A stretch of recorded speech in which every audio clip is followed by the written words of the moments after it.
As you can probably tell here, I've got a stock Windows 11 installation. It still has the widgets, it's got the normal start menu, it's got the Microsoft Store still installed, it's got Copilot here on the taskbar, and OneDrive is also trying to start up automatically. So basically this is just a stock Windows 11 Pro 23H2 version that I've got running here. Now in this video, I want to show you how you can use Chris Titus Tech's Windows utility to make Windows better, and this is a utility that every Windows user must know about.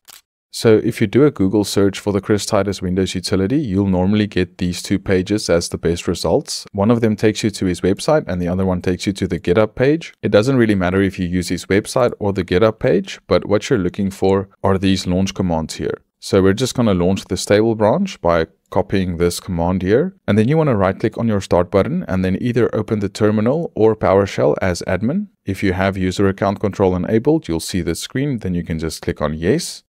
And that's going to open the terminal or PowerShell. You can then press Ctrl and V, which will paste that command, and then you can press Enter, and it's going to start launching the Chris Titus Tech Windows utility on your computer. Now, one misconception is that people think this is a program that gets installed onto your computer. It doesn't get installed onto your computer. It's hosted on the internet at christitus.com, and it just runs through PowerShell, so nothing actually gets downloaded to your computer. Now, it's launched on my computer here. And if for some reason it doesn't seem to fit on your screen, you can always just double click anywhere on this empty white space here and it'll make it full screen. And also if you double click on it again, it'll just minimize that window. So if you have some issues with display, you can just double click on it to make it full screen. Now at the time of this recording, if we go to the settings here and we look at the About section, here you can see the version number, and the Windows utility gets a lot of regular updates. So I can almost guarantee you that in a year or two from now, the utility might look completely different than what you're seeing in this video right now, but most probably it will still work exactly the same. So for starters, you've got a few different tabs up here, and I'll go through each of them with you in this video.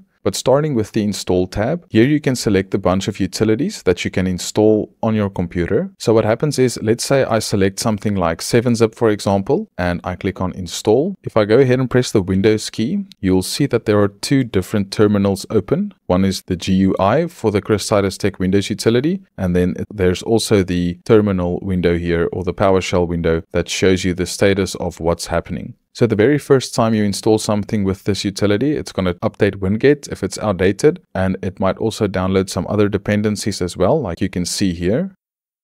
And then once WinGet and all of the prerequisites are installed, then it'll start installing the package or packages that you selected to install. So I just selected 7-Zip as an example, and then once it's finished, you'll see that installs have finished. And if I now have a look at the computer, I've got 7-Zip installed on this PC. Now, one of the cool things about this install section here is if you're someone who sets up a lot of different computers and you're planning on using this Chris Titus Tech Windows utility to help you streamline that process and save a lot of time, what you can do is you can go through and select all of the utilities that you would normally install on a computer. So just as an example, let's say I always install 7-Zip and shell, the expanded context menu, on every computer that I set up. You can obviously go ahead and select a bunch of these utilities, everything that you would normally install, and then you can go ahead and click on the gear icon up here and then click on export. Now you can save this as like a preset, and I'm just going to save it on the desktop and then click on save. And now you'll have this JSON file here, and you can save this on a USB flash drive, so you always have access to it on different computers. But what you can do in that case is if I click on clear selection, you'll see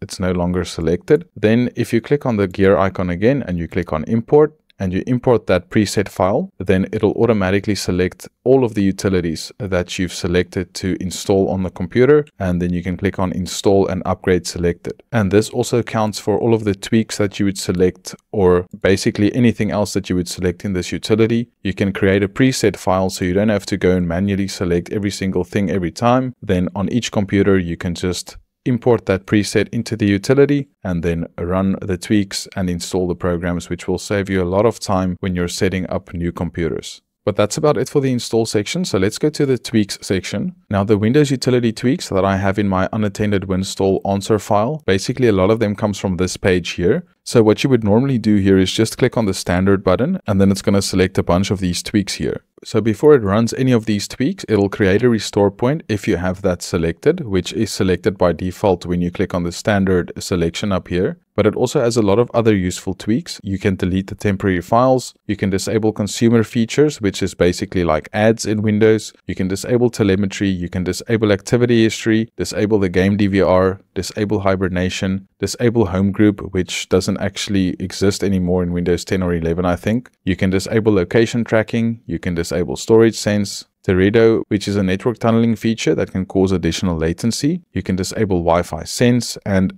as you can see, if I hover over these tweaks, it gives you a little tooltip of what this will do. Then it'll also run disk cleanup, and one of the latest additions in this version at least is replacing the default PowerShell 5 with PowerShell 7. And then I'm not using a laptop, but you can set hibernation as the default for laptops, as it's good for laptops. And then I guess you won't disable hibernation up there if you do that. And then this last one that sets services to manual, that's actually what causes the lower process count in Windows 10 and 11. So if I go ahead and I open the task manager on this stock Windows 11 install, you'll see that it's still on 145 processes. And if I run these tweaks, you'll see that this will be a lot lower. So right now we have about 3 gigs of memory in use, and the CPU utilization is like between 7 and 15%. So a lot of people says that lowering the process count doesn't really matter. I don't agree or disagree. I'm just saying, why would I want 143 processes running in the background when it could be down to like 70 or 80? Whether that makes a performance difference or not, why would I want all of these processes running if I'm not using them? But getting back to the utility, then you also have some advanced tweaks. So you can do an Adobe network block and Adobe debloat if you want to do that. You can also disable IPv6. Then you can disable full screen optimizations. You can disable Microsoft Copilot. So for this video example, I'm going to do that because I also have that included in my unattended WinStall answer file. Then you can also disable Intel MM, and you can hover over that to see exactly what it does. Now you can also disable the notifications, and this also disables the calendar, unfortunately, because that's just the way that Microsoft programmed it. Then you can also set the display for performance. For this video, I'm just going to go ahead and do that. You can set the classic right-click menu. You can set the time to UTC, and this is usually when you're also using Linux on the same system. So I'm not going to do that. But one of these options here is to remove all the Microsoft Store apps. So you can go ahead and do that because that's what a lot of people want when they use the unattended WinStall answer file. You can also remove Microsoft Edge, and you can remove OneDrive. What I'm going to do is I'm going to run all of these tweaks right now. So I'll click on that and then just press the Windows key again and then go to the terminal so we can see exactly what's happening. So now it's busy running all of these tweaks. This is the Edge removal script. So right now it's uninstalling Microsoft Edge. And if I move this over, you'll see at the back here, there's also some other operations going on, which is removing the Microsoft apps from the system. Now the Edge removal script is finished, and you can see you can also type the name of another browser in here if you want to reinstall it using this PowerShell window, but I'm just going to be using the Chris Titus utility to install another browser. So you can just go ahead and close the Edge removal window if you removed Microsoft Edge. And as you can see, the rest of the tweaks are still running because I have the disk cleanup running here. So this could take quite some time, but I'm just going to speed it up in the video. So this cleanup has just finished running, so I'm just going to click on OK, and it looks like it's doing the upgrade of PowerShell 5 to PowerShell version 7. So while it's installing that, as you can see, the taskbar already looks different than when I started with this process. There's no widgets on the taskbar anymore. The search bar is also gone, and then I see that I still have Edge on here, but as you see, if I click on it, it doesn't open. So I can go ahead and unpin that. And removing Edge from Windows 10 and Windows 11 is always going to be a pain. There's always going to be some sort of remnant left of it on your computer. Like you can see, it's still in the pinned apps here, but it doesn't launch. So you'll just manually have to go and unpin this from any menu that you see. You can see that I can't unpin Microsoft Edge from this All Apps menu. But what you need to do is you need to go to Open File Location, and then you just need to delete the shortcut here from the Start Menu Programs folder.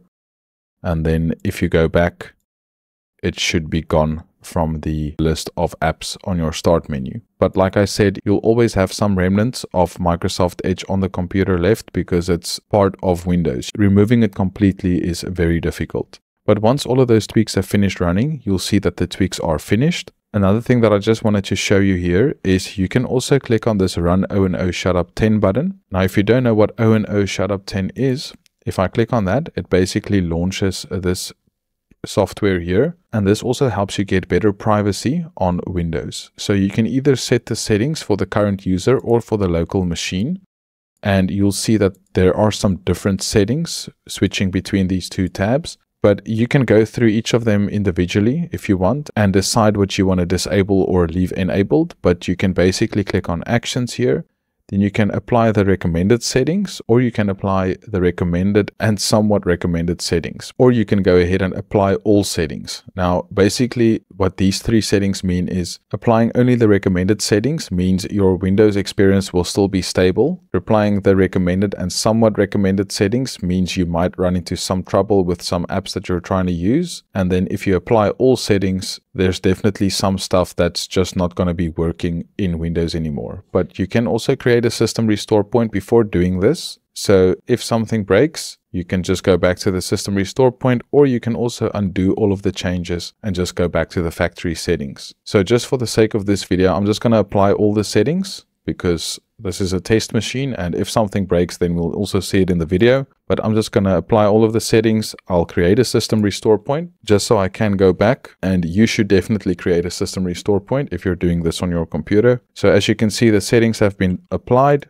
both to the current user and the local machine. So now you can just exit out of O&O Shutup 10 again. Now, as you can see here, some of these settings may possibly revert after Windows updates. So you can just go ahead and run O&O Shutup 10 again with the settings that you selected, and then you'll have all of those privacy settings applied again. You'll also see that I'm prompted to restart Windows to apply all of these changes, and we're going to be doing that at the end of this video. So for now, I'm just going to close this window. But what I wanted to mention to you as well is you can use the Chris Titus Tech Windows utility as well after every Windows update, because Windows Update has a way of re-enabling a lot of stuff again that you might not know about. So running these utilities again after each Windows update is always a good idea. But moving on with the utility here, you can see you also have some preferences here where you can easily enable or disable some settings in Windows. So for example, if I click on the slider for the dark theme, it'll then enable the dark theme in Windows. So you'll see the start menu is dark, but the taskbar isn't. But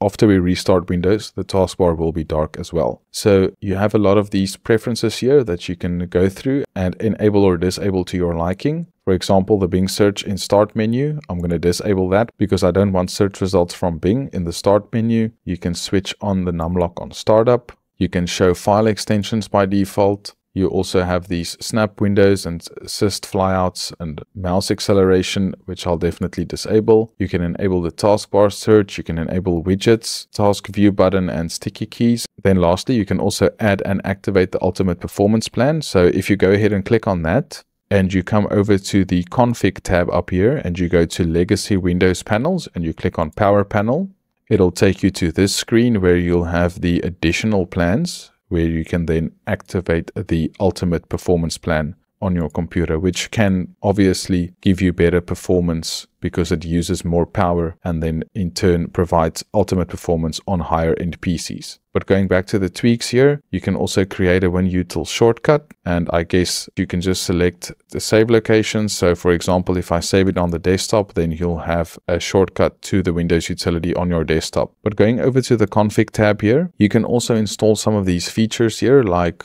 .NET Framework, Windows Subsystem for Linux, Windows Sandbox, and then you can enable that legacy F8 boot recovery screen that you used to have in Windows 7, for example. Then you also have some fixes here like setting up auto login. You can reset Windows Update, you can reset the network, you can do a system corruption scan, which basically runs SFC scan now and DISM repair. So if you're having some issues on your computer, you can use this to try and fix that. You can reinstall Winget, and then you can remove the Adobe Creative Cloud from your computer. Then, like I showed you earlier, you can get access to the legacy control panel, Windows panels. So for example, the network connections, you can get to that easily from here. You can get to the user accounts screen easily from inside of the Chris Titus Tech Windows utility. Then if you go over to the Updates tab here, this is where you can set settings for Windows Update. So you have the default settings, which is what every normal install of Windows will have. Then you have the security recommended settings, which is basically the same way that I have it set up in my answer files. But one thing I want to mention here is it says it'll delay feature updates by 2 years and it'll install security updates 4 days after release. But from the info that I got, you can only delay feature updates by 1 year. So I think this tooltip might be incorrect. But anyway, this is where you can only apply security updates. So you can set those update settings here, or you can disable all of the updates. And as you can see, it's not recommended because then you won't get security updates. But some people just don't care about it and they'll just disable all of the updates. But for this video, I'm just going to select the security setting here. So if I click on that, the recommended update settings has been loaded. So I'm just going to click on OK. And then lastly, MicroWin is another project inside of the Chris Titus Tech Windows utility where you can basically upload an ISO file, a Windows 11 ISO file. You'll see all of the instructions here. You can basically remove these things from the Windows image. So you can remove the telemetry and tracking. You can add the ability to use local accounts. You can remove the Wi-Fi requirement to finish the install. You have the ability to remove Edge. You have the ability to remove Defender. You have the ability to remove Teams. It also debloats apps, which is basically the same type of thing that my answer files do, but the process is just a bit different because you actually mount the ISO file and then the scripts run on the Windows image. Then the Windows image gets put back into the target ISO file, and then you can use that ISO file to install Windows. So basically you can create a custom ISO file with MicroWin. It's basically the same way that Tiny11 Builder works, where you provide a Windows ISO file, then all of the scripts run on the Windows image because it's mounted in DISM. Then it repacks that Windows image into the ISO file, which is usually also a lot smaller than the official Windows ISO file. And another great thing that Chris Titus and the developers have added here is you have the ability to add drivers to that Windows ISO file. So for a lot of you working in the tech industry, this might be a good project to keep an eye on because it'll also help you create custom Windows ISO files that you can use to prep a lot of different computers.